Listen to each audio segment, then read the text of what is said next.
negotiating missile defense.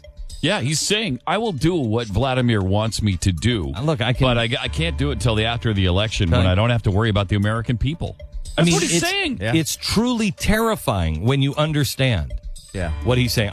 For me, there's only one choice. I would argue, too, that the "you didn't build that" has already been fully exploited. I think at this point, I mean, they hammered it at the conventions. Yeah, they really did. You know, people still haven't seen this Vladimir Putin thing. I'm hoping that one wins. Oh, boy, here we go. Jeff Jeffy. Fisher. The winner is transmit to Vladimir. All right. Good choice. Wow. What was the overwhelming 77%? Wow. Yeah, I wonder because after today. Stu said something to me right before we went on the air. We were talking about this, and I said this is really scary because Vladimir Putin is a very bad guy, and Obama is in with this guy. He's in with this guy. And he seems to be in with all of the wrong and really dangerous people in the world. When are the American people going to get it? Yeah, and you look at that. You look at the Vladimir Putin caught off mic. This isn't a planned thing. This is an announcement. This would be a massive scandal at any other time in our history. And then you add that up with what happened with Libya and the dozens of other things we've talked about over the past couple of years. And you have to get to the point where you just think, what the hell is this guy doing with our foreign policy? What the hell is he doing that we don't know about? This was caught off on a hot mic unintentionally. These emails you were never supposed to see. So great to watch the kids grow up, isn't it, Glenn? It is. So great to watch them grow up and start to understand. I know. Mommy and Daddy aren't so stupid anymore. Oh, no, that's unfair. That's completely No, it is. It is, No, but it's it's fun. not. Yeah, No, it's not. That's not my eyes are wide open. No. But I mean, it's just amazing to sit there and think, like that this, what else is going on? We don't know what else is going on yet. And afterwards, there's going to be book after book after book. Yeah, this is all the stuff we know. Imagine what we don't. Do you remember what I said? Do you remember what I said when this is all said and done, if we survive? Now, here's something else that we never talked about on the air. Last week, and I'm trying to remember the name of the congressman that put it through.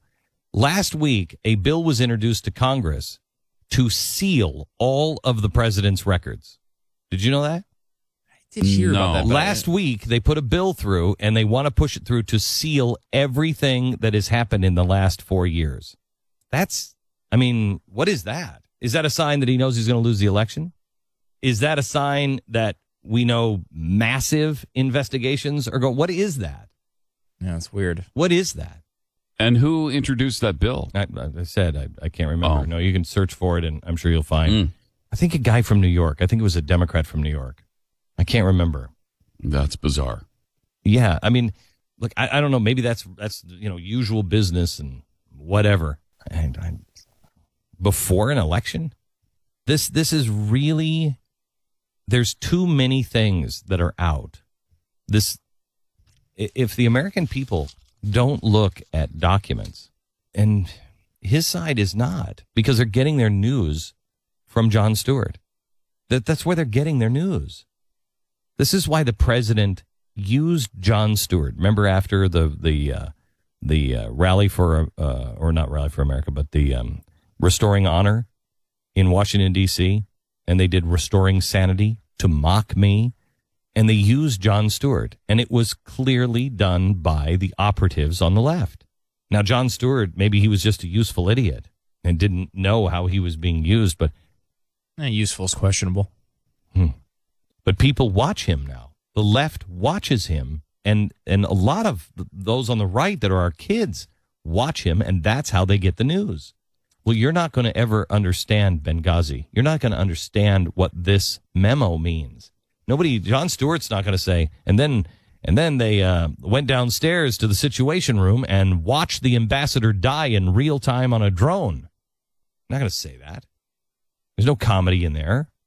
Is Jon Stewart going to stop and say, you know what, kids, tonight's not a night for comedy.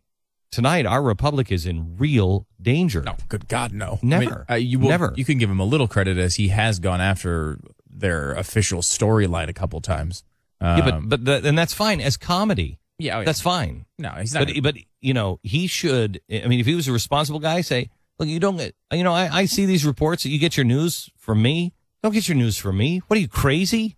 Don't get your news from me. This is a comedy show. Just like I say all the time. Don't take my word. Don't take my word. I'm not a journalist. That's not my job. My job is to piece things together. My job is to look at it and then give you my opinion on it. But I'm not a journalist. And you know what? You shouldn't take it even from a journalist. You need to know how to go research these things yourself. For the first time in human history, you have. I can say to you right now, go look at the message that was sent to the Situation Room, to the president from Libya. Go look at it right now. And you can go to the Blaze and you can download it and you can take it over to your neighbor's house and sit down with them and say, really, you haven't, you're still thinking about voting for Barack Obama? Can I just show you this? Explain this. Explain this. This is beyond politics. This isn't left and right stuff. If George Bush were doing this, if Mitt Romney were doing this, we would talk about this. I would be pissed at you if you didn't bring this over to my house if one of those guys was doing it. The president had it in real time. He watched it. Somebody made the decision to not go in on a 7-hour firefight and save our guys. That's not what Americans do. And then he went to bed, and the next morning he gets up and says, well, we're still gathering information. Here is the actual cable from overseas that went to the White House and the State Department and up to 400 different recipients that said it's an attack, it's a terrorist attack, and it's done by these people.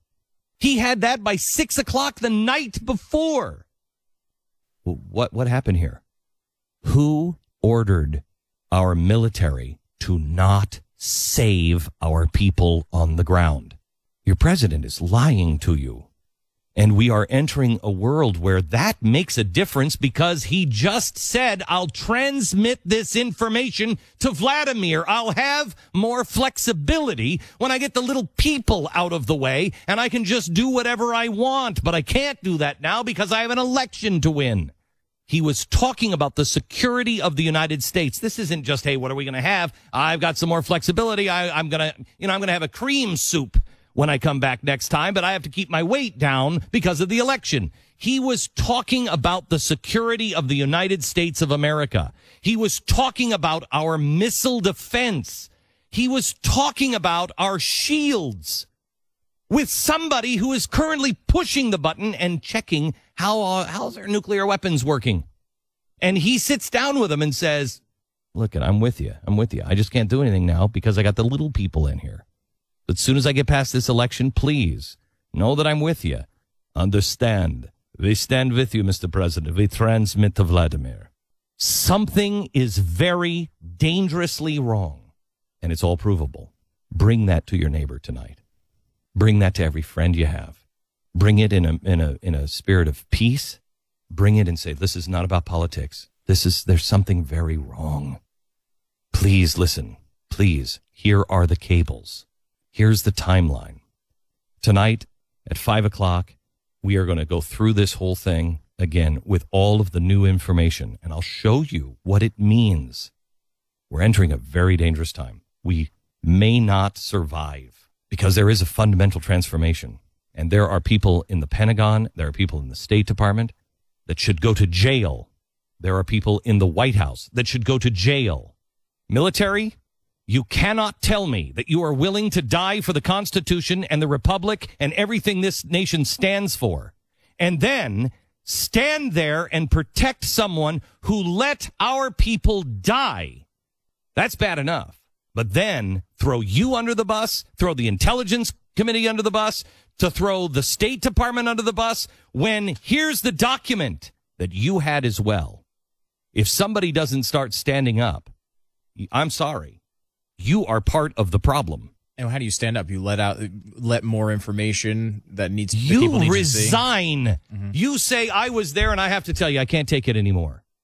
You can't tell me that because I've had 2 military people tell me in the last 24 hours, Glenn, you don't understand. Whistleblowers, they'll go to prison. You're willing to die in the deserts of Afghanistan? Can you even explain what the frickin' war means anymore? You're willing to die in the deserts of Afghanistan, but you're not willing to go to prison for the Constitution of the United States? Wow, I don't understand your oath. I really don't understand your oath. Where are the people with any kind of brass?